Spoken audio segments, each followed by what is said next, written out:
സൂര്യയുടെ ഇന്ന് റിലീസായ കങ്കുവ എന്ന സിനിമ കാണാൻ പോകണം എന്ന് തീരുമാനിച്ചവരോട് എനിക്ക് ഒന്നേ പറയാനുള്ളൂ. എന്തും സഹിക്കാനുള്ള മനക്കരുത്തുണ്ടെങ്കിൽ മാത്രം പോയാൽ മതി.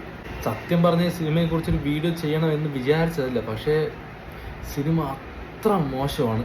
മോശം എന്ന് പറഞ്ഞാൽ മോശം മോശം മോശം വളരെ മോശം. ഒരു പോസിറ്റീവായിട്ട് പറയാൻ ഈ സിനിമയിൽ പ്രത്യേകിച്ച് ഒന്നും തന്നെ ഇല്ല. സാധാരണ നമുക്ക് സൂര്യയുടെ പെർഫോമൻസ് എങ്കിലും പറയായിരുന്നു. പക്ഷെ ഇതില് അതുപോലും ഇല്ല. വെറുപ്പിച്ച് കൈ തന്നു. സൂര്യ മാത്രമല്ല, ആ സിനിമയിൽ അഭിനയിച്ചിരിക്കുന്ന എല്ലാവരും.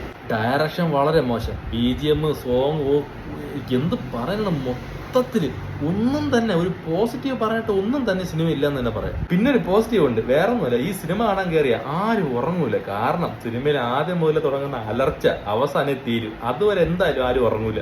സത്യം പറഞ്ഞാൽ ഭയങ്കര സങ്കടമുണ്ട്. കുറെ കാലത്തിന് ശേഷം സൂര്യയുടെ ഒരു പടം തിയേറ്ററിൽ വരുമ്പോൾ അത്രയും പ്രതീക്ഷയോടെയാണ് ഞാൻ പോയി കണ്ടത്. പക്ഷേ ഭയങ്കരമായിട്ട് നിരാശപ്പെടുത്തി കളഞ്ഞു. എന്താണ്